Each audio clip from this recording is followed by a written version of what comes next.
증권회사 레포트는 보는 사람이 한정이 돼 있기 때문에 전파력이 그렇게 강하지는 않습니다. 저희 같은 방송이 해야 될 일 중에 하나는 좋은 레포트를 시청자 많은 분들께 소개를 시켜드려서 그 레포트가 가지고 있는 내용을 공유하게 만드는 것이 저희의 의무 중에 하나가 아닌가라는 생각이 듭니다. 그래서 이분을 모셨습니다. 안영진 SK증권 이코노미스트이신데요. 1차 타결 후에 앞으로 관심사항이 무엇이 될 건가 하는 것들에 대한 레포트를 내셨는데요. 제가 여러 레포트를 보는 중에서 상당히 인상이 깊었다라는 생각이 많이 듭니다. 오늘 그 부분을 중심으로 해서 한번 얘기를 나눠보도록 하겠습니다. 예, 안녕하십니까? 안녕하십니까? 예. 그 무역 합의가 어느 정도 있었고요. 그런데 무역 합의가 있기 전까지 한번 보면 여러 가지 선행에서 생기는 경제 지표 이런 것들이 불안정했던 것은 사실입니다. 네, 11월에 그 미국을 포함해서 ISM 제조업 지수 그렇게 크게 좋아졌던 것 같지는 않고요. 그 다음에 이제 세계적으로도 제조업 경기 아직까지도 뭐 활성화되지 않았다 이런 얘기들이 굉장히 많이 들고 있거든요. 무역 합의 이후에 이런 그 경제 지표나 이런 것들이 개선이 좀 될 수 있을까요? 일단은 뭐 큰 틀에서 먼저 구조적인 부분을 보면 예. 일단은 뭐 아주 좋아지기는 어려운 국면임은 분명해 보입니다. 예. 뭐 대체적으로 뭐 경기 침체 우려가 계속해서 거론이 되고 있고, 그리고 소위 말하는 뭐 금융시장이 경제 흐름에 따라간다. 뭐 이러한 속설도 거의 최근에는 맞지 않는 상황이기 때문에 뭐 경제에 따라서 뭐 주식시장이라든지 금융시장을 논할 뭐 그런 국면은 아니라고 봅니다. 근데 다만 뭐 무역 합의가 이루어진 다음에 그 다음 스텝으로 무엇을 봐야 될지를 봤을 때 그동안의 경기가 워낙에 좋지 않은 흐름이 이어졌기 때문에 예. 이러한 부분에서 약간의 반등이라도 주어진다면, 그리고 심리적으로 조금 더 개선이 된다라는 기대감 정도를 가질 수 있으면 우리 투자하는 입장에서는 훨씬 더 좋은 환경을 맞이할 수 있기 때문에 요 뭐 지난 주말이었죠. 미중 무역 합의가 이루어진 다음에 그 다음 스텝으로 봐야 될 거는 이러한 경제 지표 쪽으로 경제 지표 주목을 쪽. 해보자라고 예. 말씀을 드린 거죠. 예. 지금 그러면 일단 현재까지의 경제 지표는 어떻게 지금 판단하고 계십니까? 일단 어제가 아주 중요한 좀 기로였던 것 같습니다. 예. 일단 한번 시장을 한번 리뷰를 해보면 지난 주말 금요일 날 미중 무역 합의가 이루어졌다는 소식이 들린 다음에 시장은 환호를 했었습니다. 우리 시장도 마찬가지였고요. 근데 역시나 뭐 주말을 거치면서 우리 장이 끝난 다음에 서양 시장에서는 다소 그 내용에 대한 의구심이 좀 들기 시작했었고, 예. 또 우리나라도 마찬가지로 월요일 어제 같은 경우에는 조금 약간 혼조를 보였던 네, 그렇죠. 그랬습니다. 근데 어제 같은 경우에 중국에서 특히나 이제 11월 실물 지표가 발표가 됐는데 기대보다 훨씬 더 좋았습니다. 예. 그리고 뭐 밤중에 있었던 PMI, 그러니까 글로벌 제조업 경기에 대한 어떤 심리 지표, 이런 부분도 뭐 소폭 기대를 하향하긴 했지만 워낙에 낮았던 것과 비교해 보면 어느 정도 좀 방어를 했다라고 평가를 해볼 수가 있겠고, 이러한 두 가지 지표, 특히나 어제 중국에서 있었던 지표 같은 경우에는 그동안 너무나 부진했던, 특히나 이제 뭐 미국은 좋다라고 보여졌지만 중국이라든지 뭐 유럽 이런 계통에서는 수요가 계속해서 부진했다는 평가가 우세했었기 때문에 예. 특히나 이제 부진했던 중국 쪽에서 지표가 반등했다는 신호는 우리 투자자들에게는 아주 뭐 중요한 포인트였던 것 같습니다. 예. 그러니까 그동안에 굉장히 부진했다라고 생각했던 중국에서 어제 PMI 지표가 상당히 개선된 형태로서 나왔기 때문에 그렇게 개선된 형태로서 나온 모습 자체가 우리 투자자들한테 상당히 지금 기대를 불러일으키고 있다. 이렇게 이제 그 볼 수 있는데요. 좀 전에 이제 중국 경제 말씀을 하셨거든요. 향후의 흐름은 어떻게 될 것 같습니까? 아까 말씀하셨던 것처럼 이제 PMI 지표 말씀을 하시기는 하셨는데 그 한 개의 지표가 이제 모든 걸 다 결정을 하는 건 아니니까 그렇죠. 중국 경제 전체적으로 봤을 때의 앞으로의 상황을 어떻게 지금 전망을 하고 계시나요? 네. 일단 경제라고 하면 일단 기본적으로 민간 주체들이 하는 경제 활동이 있겠고요. 예. 그게 여의치가 않으면 정부 당국이 개입을 하는, 뭐 그러면서 유기적으로 돌아가는 이런 흐름이 경제라고 볼 수가 있는데, 지난주 같은 경우에는 중국에서 아주 중요한 경제 관련 회의가 있었습니다. 예. 경제 공작 회의라고 하는 건데, 이 회의인즉슨 내년도, 그러니까 2020년도에 대한 중국 정부의 경제를 바라보는 스탠스를 한번 재점검해보는 그런 중요한 결과라고 보여지는데, 여기에서 중국 당국이 강조했던 건 안정입니다. 안정. 워낙에 지금까지 중국 정부가 중국 경제가 수요가 부진했던 상황이 이어졌기 때문에 간혹 뭐 정부에서 뭐 추가적으로 강력한 경기 부양책이 있을 수 있을까? 뭐 당연히 뭐 재정 정책이라든지 통화 정책은 투입이 되는 상황이긴 한데 기조적으로 더 강력한 투입이 이루어질까라는 기대감을 가졌던 게 이번 12월 경제공작 회의의 뭐 사전적인 뭐 전망이었습니다. 근데 실제로 결과치를 내보니 성장보다는 안정 쪽에 무게를 두겠다라는 게 예. 뭐 제가 봤을 때 포인트였던 것 같고요. 예. 일단 뭐 어제 발표됐던 실물 지표 기존에 부진했던 것보다 개선된 건 분명히 맞습니다. 근데 기본적으로 중국 정부가 경기를 방어해야 되겠다는 건 분명한 사실인데 이게 그야말로 뭐 단어로 표현을 하자면 성장이냐 안정이냐 이 두 가지 갈림길에서는 뭐 과도하게 이런 뭐 성장 부양 그러면서 뭐 과도한 뭐 캐펙스 뭐 이런 것보다는 좀 안정적인 그리고 뭐 경제 자체가 연착륙하는 그런 그림을 2020년에도 끌고 가겠다라는 예. 게 아주 중요한 포인트였던 것 같고 중국 경제를 바라보는 데 있어서 실물단에서는 다소 좀 의구심이 많이 있습니다. 근데 정부가 어떤 식으로 더해질까라는 기대 측면에서 봤을 때는 어떤 강도 높은 성장보다는 좀 안정적인 측면에 무게를 두는 그런 중국 경제를 바라보는 게 좀 타당해 보입니다. 예. 우리가 그냥 생각하면 중국 경제가 6.0%까지 성장이 낮아졌고요. 내년도는 그렇게 따지면 아마 6%를 회복하기 어려운, 그러니까 이제서부터는 5%대 성장이 될 가능성이 높다. 이렇게 볼 수밖에 없는데 네. 그런 가운데에서도 중국이 아까 말씀하셨던 것처럼 안정을 택한 이유가 뭐라고 생각을 하십니까? 일단은 저는 이 중국 경제에 대해서 좀 큰 그림부터 볼 필요가 있다라고 생각하는데 예. 과연 중국 경제 그리고 중국 정부가 그리고 있는 바람직한 중국 경제는 어떤 모습일까라고 예. 생각을 해봤을 때 지금까지 뭐 잘 알고 뭐 시청자분들도 잘 알고 계시는 것처럼 중국은 2000년대 들어서 양적 성장을 추구했던 국가입니다. 그렇죠. 엄청나게 10% 이상의 성장을 했었고요. 양적인 성장은 충분히 이루어졌다고 보지만 중국 내부에서 평가하는 것과 또 우리들의 시각도 마찬가지긴 한데 과도하게 양적 성장을 하다 보니까 과도하게 늘어난 캐펙스, 과잉 설비, 그러다 보니까 과도하게 쌓아진 재고, 그러면서 나타나는 가격 하락 이런 것들이 좀 악순환의 고리를 하면서 중국 정부가 문제 의식을 갖고 있거든요.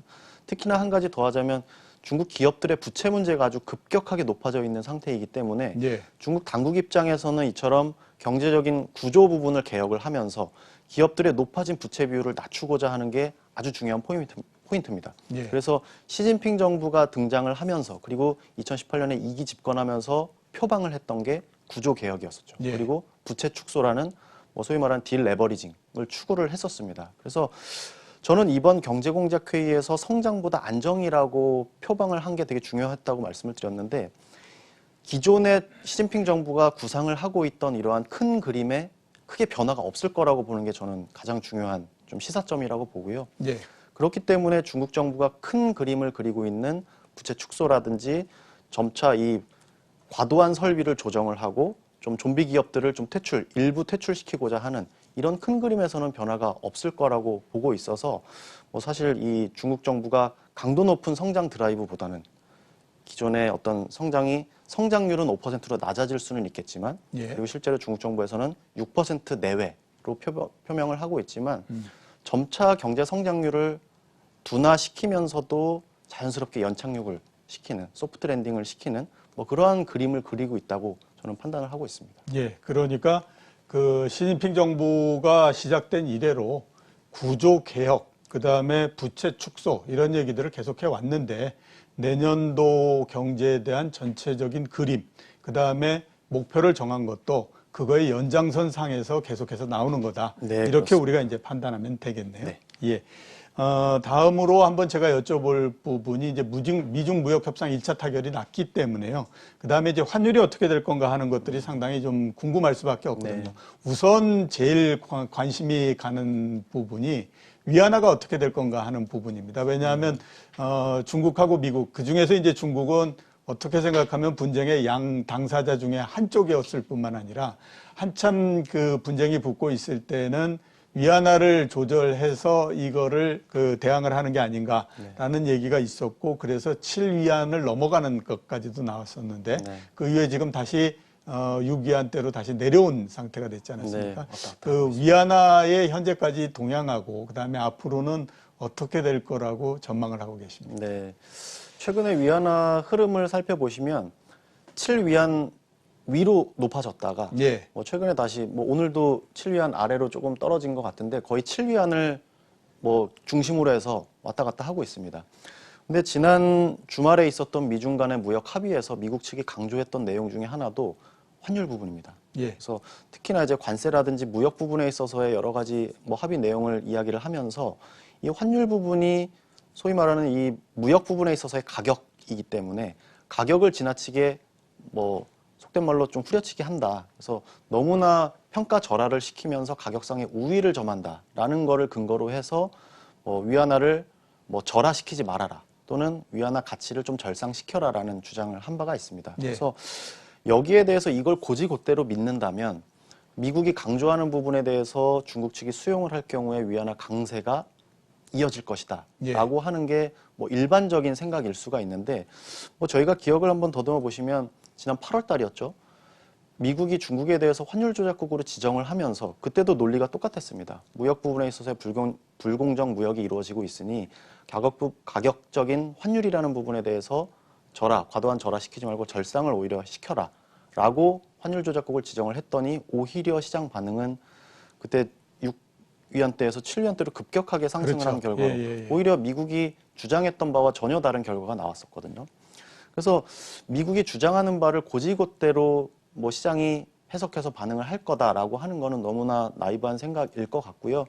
저희들은 일단은 단기적으로 보면 뭐 8월 달에 그 환율 조작국 지정과 다른 점은 분명히 그때는 압박을 주면서 환율을 절상시켜라라고 네. 주장을 했던 거에 대한 반작용이 나타난 거고요.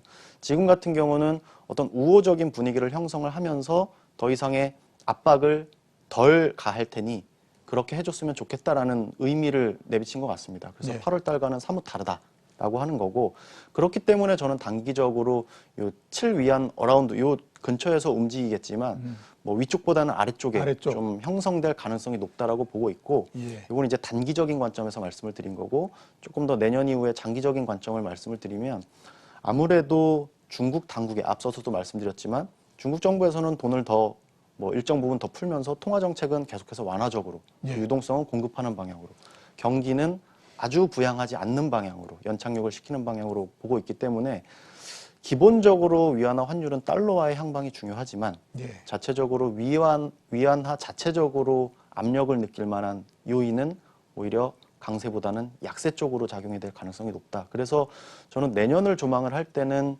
위안화 환율에 대해서는 7위안을 넘는 그러한 좀 코어 밴드를 제시를 드리고 있습니다. 예. 그러니까 올해 내에는 그러니까 지금 현재 7위안 부근을 왔다 갔다 하고 있는데 올해까지를 보면 7위안을 넘는 것보다는 그 밑에 약간 있을 것 같고 그다음에 내년도에서는 7위안을 중심으로 해서 그거를 조금 위로 올라가는 네. 그런 형태로서 진행이 될 것 같다. 이렇게 이제 말씀을 해 주셨고요. 네, 그렇습니다. 또 하나 관심이 있는 건 우리 원화입니다. 오늘 현재 1169원까지 내려갔기 때문에 상당히 또 이 미중 무역 협상이 1차 타결이 나면서 상당히 강세가 된 그 상황이거든요. 원달러 환율은 어떻게 우리가 전망을 해야만 될까요? 네. 일단 원달러 환율은 아주 뭐 특이한 환율 중에 하나죠. 예. 오히려 이 위험할 때는 가장 먼저 민감하게 반응하고 또 이렇게 뭐 미중 무역이 타결이 됐다라고 할 때는 우리가 직접 당사자국이지 않음에도 불구하고 가장 강세로 반응을 하는 좀 독특한 통화라고 볼 수가 있습니다. 근데 저희가 원달러 환율을 볼 때 뭐 크게는 뭐 세 가지, 뭐 더 크게는 두 가지로 말씀을 드리면 첫 번째는 이제 달러화가 중요합니다. 예. 아무래도 원달러 환율이라는 게 달러화에 대비한 원화의 가치를 지수로 나타낸 거기 때문에 달러화에 대한 저희의 기본적인 생각은 중립적인 좀 포지션을 말씀을 드리고 있고요. 그 이유는 아무래도 미국 중심의 경기 흐름이 계속 강력하다 보니 미국으로 돈이 진입을 뭐 네, 계속 들어오는 몰려가는 예, 뭐 유입되는. 그러한 상황이 계속해서 벌어지고 있는데 최근에 단기 동향만 본다면 뭐 미국의 아까도 보셨겠지만 미국의 지표들은 다소 둔화되는 흐름 그리고 뭐 미중 간의 뭐 합의에 있어서도 달러화를 약하게 만들려고 하는 그런 움직임들 예. 뭐 이런 것들이 좀 상호작용 상충을 하면서 달러화에 대한 방향성은 상당히 좀 모호하다 이렇게 보고 있고요. 예. 오히려 원달러 환율에 더 중요하게 영향을 미치는 건 위안화라든지 아니면 글로벌 금융시장에 뭐 상존하고 있는 위험 자산에 대한 투자 심리다 이렇게 보고 있는데 말씀드렸던 것처럼 중국의 경기 지표 그리고 무역에 대한 합의가 일정 부분 타결이 된 거 물론 완결되진 않았다고는 평가를 하는데 단기적으로 보면 이러한 좀 우호적인 매크로 환경들은 위험 자산에 대해서 긍정적인 신호로 작용을 할 수가 있겠고 또 원달러 환율에 대해서는 원화의 상대적인 강세 압력으로 작용할 가능성이 높다라고 보고 있어서 뭐 최근 뭐 2, 3일 동안에 원화가 아주 강하게 반응을 했긴 했지만 뭐 현재 구간이 일정 부분 좀 지지가 될 수 있는 예. 그래서 다시 한번 뭐 튄다기보다는 뭐 요 수준에서 좀 위험 자산에 대해서 우호적인 환경이 환율에도 영향을 미치는 그래서 그 환경을 그대로 주식시장도 좀 받아들여야 하는 뭐 그런 국면에 놓여 있다고 판단을 하고 있습니다. 그러니까 원화도 어떻게 보게 되면 일정한 박스권 내에 있는데 네. 예, 현재는 그 박스권의 하단 정도에 도달해 있는 상태이기 네. 때문에 여기에서 크게 더 밀고 내려가 버리거나 이러기는 쉽지가 않다라고 네. 일단 이제 판단하시고 일단 빠른 속도로 내려왔기 때문에 예, 여기서 그렇죠. 되돌릴 거냐에 대해서는 유지가 된다. 예. 근데 여기서 더 강력하게 내려갈 것이냐에 대해서는 미중 간의 합의가 불안비되어 있는 상황. 그래서 돌발 변수에 대해서 좀 약간 우려 섞인 시선들이 아직은 내면에 갖고 있다는 점에서 보면 빠르게 내려왔지만 이 수준에서 안착하는 정도로 환율을 평가를 해야 될 것 같습니다. 예. 그리고 아까 달러화에 대해서는 이제 중립적인 형태로서 말씀을 하셨어요. 미국으로 돈이 들어오는 반면에 올해에 비해서 내년도에 경제 지표나 가 조금 좀 그 둔화될 가능성이 있기 때문에 아마 중립적으로 이렇게 말씀해 네. 주셨고요. 마지막으로 제가 한번 여쭤볼 부분이 내년도의 연준의 정책에 대해서 한번 그 말씀을 해주셨으면 네. 싶거든요. 그러니까 금리는 뭐 많이 얘기하는 사람도 한 번 이상을 얘기하는 사람이 별로 없습니다. 그래서 이제 금리는 아마 그런 형태로서 이제 가지 않을까라는 생각이 들기는 하는데 연준의 정책에 대해서는 어떻게 생각을 하십니까? 일단 12월 FOMC를 한번 돌이켜 봐야 될 건데 연준 위원들은 내년에 기본적으로 금리 동결을 주장을 하고 있습니다. 예. 점도표에서도 거의 대부분의 위원들이 금리 동결을 주장을 하고 있고 근데 저는 여기에 대해서 상반기 때는 금리를 움직일 요인이 뭐 저조차도 없다라고 판단을 하는데 그 이유는 사실 통화정책이라는 게 금리를 낮춘다는 게 뭐 우리가 소위 경제학에서 배울 때는 뭐 총수요를 부양시키기 위한 정책이다라고 사용을 하면서 경기를 부양하는 뭐 정책 중에 하나로 재정정책과 통화정책을 꼽는데 실제로 수년에 걸쳐서 금리를 뭐 인하할 때는 수요가 그렇게 늘어나지 않았고요. 예, 그렇죠. 금리를 올렸다고 해서 그렇게 경기가 위축이 되지 예. 않았습니다. 그러면서 자연스럽게 등장한 게 금리 정책 무용론이 나오게 됐고요. 예, 지금이 그래서 뭐 거의 그 얘기 굉장히 그렇습니다. 많죠. 그래서 연준도 지난 10월 달에 표방을 한 것도 결국은 우리가 금리 정책이라든지 통화 정책을 운용을 하는 데 있어서 목적이 경기 부양이 아니다. 오히려 우리는 단기 자금 시장의 어떤 리스크를 완화하기 위한 단기 유동 자금에 대한 공급 이런 쪽으로 뭐 포인트를 맞추고 있기 때문에 뭐 내년에는 상반기 때는 금리를 어떤 뭐 변동을 통해서 통화 정책을 할 가능성은 없다라고 봅니다. 근데 예. 다만 저희가 이제 하반기로 가면 갈수록 경기에 대한 판단이 조금 달라질 수가 있겠죠. 그러면서 자연스럽게 어떤 경기가 뭐 금리에 대해서 좀 만지작거릴 수 있는 가능성에 대해서는 좀 보고 있는데 1차적으로는 금리 동결에 오히려 다른 방법에 의한 유동성 공급을 좀 생각을 하고 있다. 예, 이렇게 알겠습니다. 말씀드리겠습니다. 오늘 이렇게 나와주셔서 대단히 감사합니다. 네, 고맙습니다.